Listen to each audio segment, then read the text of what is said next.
This week, we are talking about omnichannel marketing, which is a topic that we've danced around a bit in a couple of other interview sessions that we've done, but would love to spend some time on building that omnichannel marketing strategy and what that really means for marketing professionals. How would you, as kind of a marketing pro, define omnichannel marketing, and why is it so important to have an omnichannel strategy?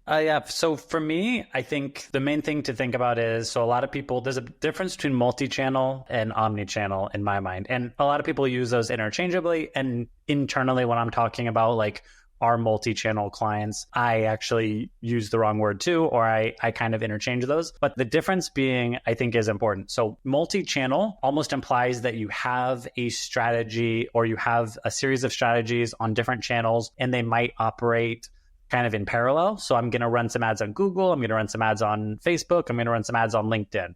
They all kind of have their own little funnel. They all are kind of trying to accomplish the same thing, but in parallel. That's a lot different, or there's a slight difference that's important between that and omnichannel. Omnichannel would suggest that the different channels actually work together. So they don't just work in parallel, but they actually maybe ebb and flow in and out of each other. For example, I'm going to pull in net new first touch traffic from Google paid search, and then I'm going to retarget with LinkedIn ads. And then I'm going to also retarget that same group with programmatic and on Meta. And then I'm going to monitor and identify people that visit my website and then send an email or reach out on LinkedIn. So those are strategies that involve multiple channels, but all work cohesively together. And so that would be a big difference between multi-channel, which is in parallel, and omni-channel, which kind of runs in and out of each other and works much more cohesively.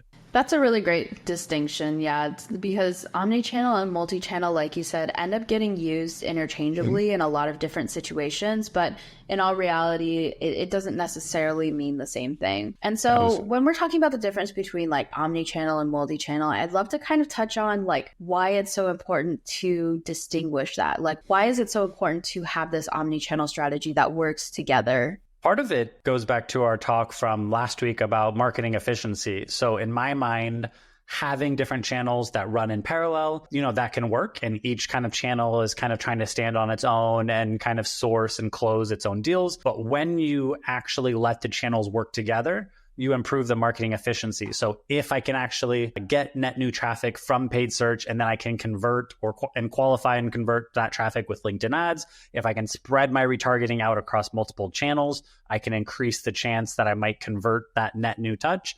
And so then it takes pressure off of some of your other channels, distributes the payload, across more channels, and improves the marketing efficiency. So I think the biggest one is, I think it becomes more powerful, especially if there's a group of people you want to convert and that same group of people is seeing you across multiple channels. You have a better chance of converting that group versus if each channel is kind of, just trying to source and convert their own group. That, and then, the marketing efficiency, those two big factors, I think, make a big difference. Mm-hmm. Yeah. And I think you're getting at like a broader message here that's really important, which is building a brand presence that exists on more than one channel or in more than one space, because that kind of ubiquitous presence is almost what makes you come across as more established and more reputable with your clients, right? If you only show up in one place at the same time every day, then, that it kind of becomes expected that you're there. But the more that you're kind of surprising your clients in different places, the more that you're likely to be remembered. Yeah. And I kind of say it about programmatic, but it's kind of that idea of like you're everywhere. Like if you ever have companies where you feel like they're just everywhere online, you have, more trust, and you feel like they have more trust and credibility. Or if you're trying to market to a group and you want to be everywhere in their mind, then omni-channel is the way to go, because you want to ensure that you show up across multiple channels for the same group of people to have the biggest impact. So Yeah, definitely.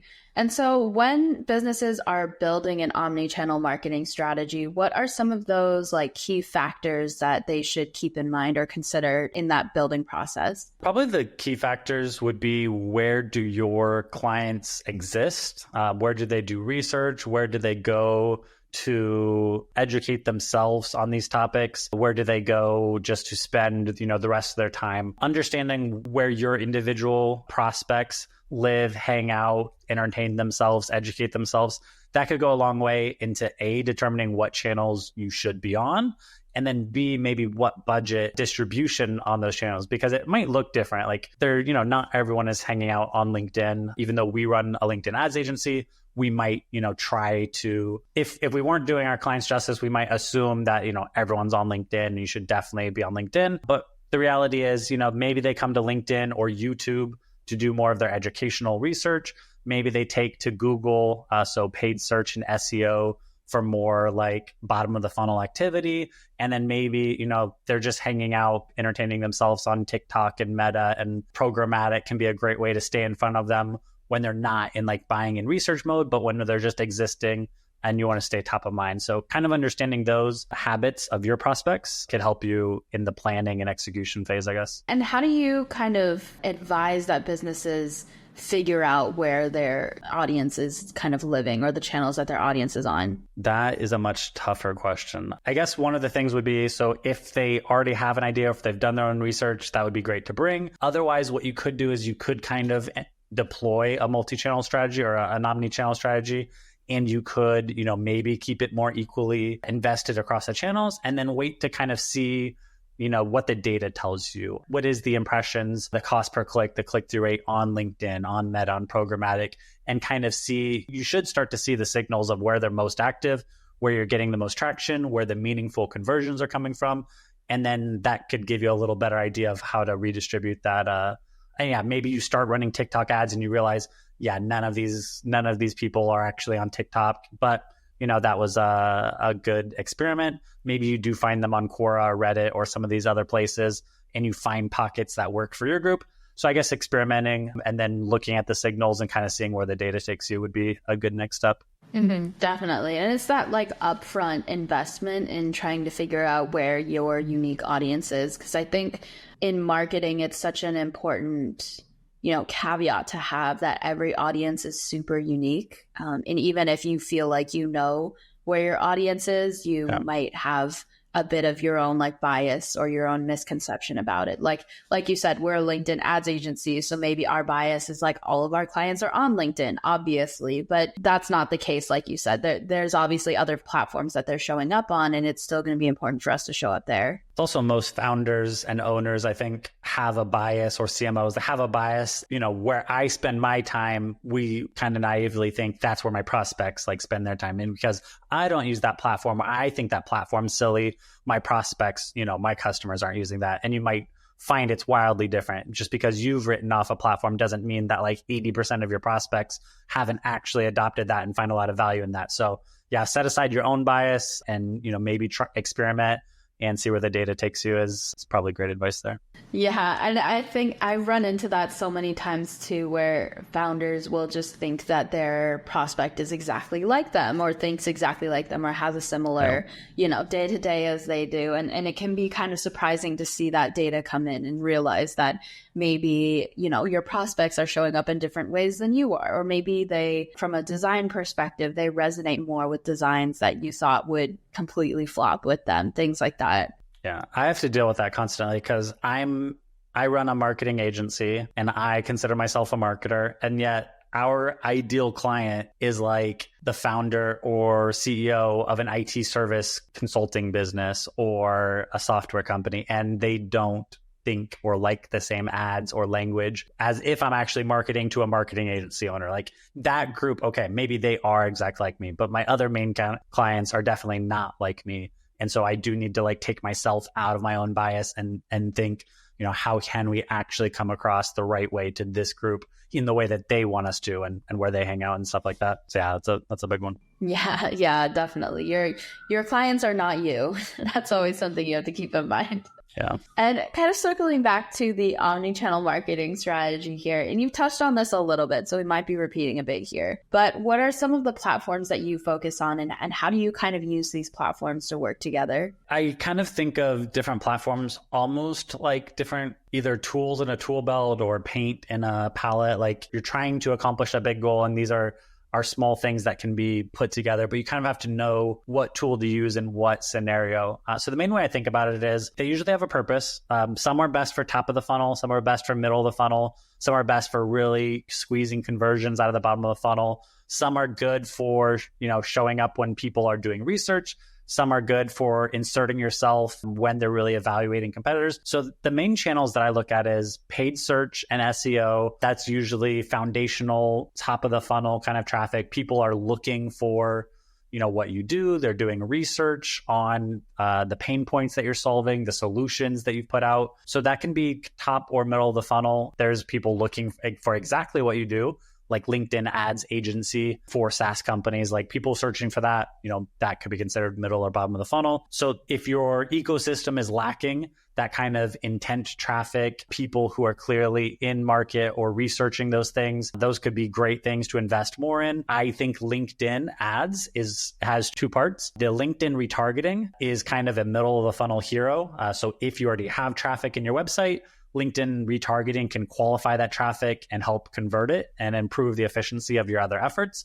LinkedIn cold traffic is some of the best high quality traffic that you can dump in the top of the funnel, but it lacks intent. They haven't expressed an interest or desire to buy. So often they're very early in their buying journey and that sales cycle can be really long. So that could be a nice little stream to add into your mix, but you need all those other elements to help kind of warm it up and convert it. And then to me, Meta, Facebook, and programmatic, those are really good middle and bottom of the funnel where it's kind of spread. I've secured the traffic from some other source. I'm building trust and credibility probably with LinkedIn. I want to show up in the other places that my client might exist or spend time online. And for that, I think of those as more kind of staying top of mind, brand building, awareness kind of places where I'm just kind of wanting to stay in front of them. And then there's other little touches like email and LinkedIn messaging and nurturing them with organic content where I'd see that as bottom of the funnel. They know who you are, they're in your ecosystem, and you're going to reach out with maybe more personalized touch, try to push them over the edge. So it kind of how much or what percentage and what budget you put on those different components really depends on where your particular company is and what kind of traffic you need, whether it is more top of the funnel or you have all this great traffic, but you're not doing enough to kind of build trust and squeeze conversions out of that traffic. And then that would kind of inform you on which of those channels to apply and what budgets maybe you should be looking at. Yeah, I want to dig into a point you made there, which was like understanding where you're at as a business and how that kind of impacts the way that you approach your marketing or your omni-channel strategy. Because I think as an agency, we work with some really new startups, like probably have no marketing ecosystem and are really starting from scratch and advising them on like foundational strategy. And some of our clients are really established and have a full marketing funnel and a full set of personas and are looking for more of a strategy to optimize what they're doing. And so how would you say like your marketing strategy kind of evolves as your business grows? Yeah. So initially, when you're just getting started, you need a lot of just like probably the best thing you can do is get more first touches in front of people. Because a lot of times, like there's a lot of traction you can get from just showing up in front of the right person at the right time. So usually, there's this nice little phase for startups where you can see pretty fast growth by going after paid search traffic, where people are looking for that solution and you can show up as one of the top options, and looking at maybe just a little bit of middle or bottom of the funnel of optimizing. So maybe paid search and LinkedIn retargeting might be a good starting combination while you're also starting to build SEO. The SEO isn't going to get much traction probably in the first 6 months. So those two paid channels, paid search and LinkedIn retargeting, could be a great winning combo. And then as you evolve, as you get more and more traffic in the top of the funnel, you start to get these leads in the middle, but they're not really being like nurtured. So you're converting the ones that are kind of like already really in the market, really interested. They accelerate through the deal phase pretty fast. All the other ones who maybe, they're exploring their options, their pain isn't like unbearable yet, and they're just kind of like in the middle of your funnel. They know who you are, but they're not like pressed to make an action. Once that starts building up, you want to start introducing more middle of the funnel activities. So usually, you will start to beef up your LinkedIn retargeting. You might want to start nurturing them on different platforms and really showing up on programmatic and Meta. And then as that middle, that should be enough a lot of times to just engage that middle of the funnel. And a lot of those will start accelerating straight through the bottom into converting. But then as you actually start investing in the middle of the funnel, you start to collect more and more of a group at the bottom of the funnel where they're pretty close to making a decision. They understand they have a pain. You've kind of positioned yourself as an expert, but they need an extra nudge. And just seeing your ads, isn't going to do it. They need some extra little nudge. And that's when, and you have enough of those, that's when really implementing an email marketing strategy for those, a LinkedIn outreach strategy, really doubling down maybe on some organic, they're in your newsletter or they're following you on LinkedIn, but you're not really producing like content or staying in front of them that way. Just stepping that up a couple of notches and really engaging that bottom of the funnel to push them into over the fence into converting, that then becomes a top focus. And yeah, a lot of our more mature companies, they come to us and they have like tens of thousands of website visitors. They have all of this middle of the funnel traffic, and they think they want to start a net new LinkedIn cold campaign. But really, if we look at it, the best thing we can do for them is start focusing on middle of the bottom of the funnel, take that traffic they're already spending all that time, effort, and money to accumulate, and help them kind of convert and build trust more with that group. And that can have the quickest, biggest impact. Yeah, definitely. When clients come to us, and we're talking about this internally a lot too, is understanding where they're at as a starting point before we get into like, well, what is the best strategy that's for your business? Because it's not necessarily just about like, what you sell and who your audience is, but it's also about like, okay, how mature are you as a business? How mature is your marketing ecosystem? And where are the gaps that we can help fill that either may have been overlooked or need to be built from scratch? Yeah, that's true. And so just to kind of wrap up our conversation here and bring home a bit of a message with this, wanted to get more of an idea of how an omni-channel marketing strategy can enhance the way clients perceive your brand or can, benefit your brand presence. I think the first big thing is the idea of being everywhere. Being on multiple channels will automatically build trust and credibility. And one of the things I keep in mind is, so I've been retargeted by very small companies before, but when you're a group of like 500 prospects, it's really cheap and inexpensive for that company to follow you everywhere because it's a very small list. It doesn't take more than for $1,000 a month, they could make sure that that group of 500 people just think that they are like, to them, you're the biggest player in this space. I'm seeing you everywhere. I see your name more than anyone. So it's this idea of saturation where if you have a group that you really want to dominate, you really want to move the needle with, you deploy an omni-channel approach. It would work really well with ABM marketing as well, where you have these small groups. And really what your whole goal is to take this small group and assert yourself as the go-to biggest player in your space, the go-to expert. And for all intents and purposes, if they think of this, product, service, whatever, they should think of you. The best way to accomplish that, or in my mind, the only way to accomplish that is omni-channel marketing. When they log in to whatever online, channel or social network site, or if they're browsing online, if they're seeing your logo every single day or every other day or multiple times a week, over the next 3 to 6 months, that is how you really move the needle and put yourself as like the number one option. And the only way to do that is a coordinated multi-channel effort that is more on the omni-channel side. So that, and then, really in a time when everyone's looking to do more with less when it comes to marketing, the only way to achieve that is if your channels are actually flowing in and out of each other and you're actually leveraging different channels to improve the efficiency of your efforts. So yeah.